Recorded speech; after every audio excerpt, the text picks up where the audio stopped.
जो भी इस गठजोड़ के, इन 5 लोगों के गठजोड़ के खिलाफ बोलेगा, पांचों की तरफ से एक साथ हमला किया जाएगा।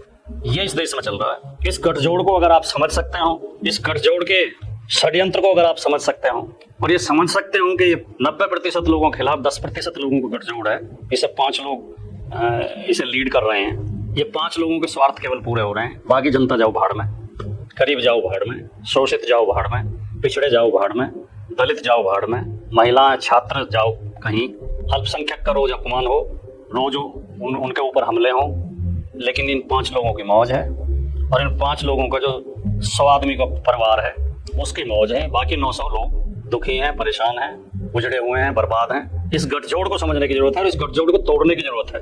और ये गठजोड़ तभी टूटेगा जब इन सबके खिलाफ हमला करने की हिम्मत करोगे, इन सबकी आलोचना करोगे।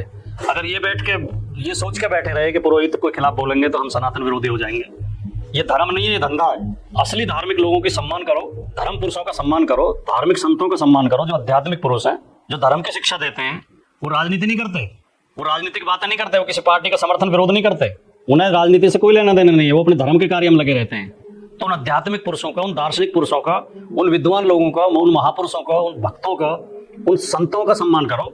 इन दुकानदारों का, इन बिजनेसमैन जो संत की वेशभूषा पहन के ठग आ गए हैं, ठग और लुटेरे और दुकानदार आ गए हैं, इन दुकानदारों को संत मान के इनका सम्मान मत करो। पुरोहित का भी विरोध करो, सेठ का भी विरोध करो, लठेत का भी विरोध करो, इस अखबार का, मीडिया का भी विरोध करो, तब प्रधान तुम्हारे काबू में आएगा। वरना अगर इन चारों से डरते रहे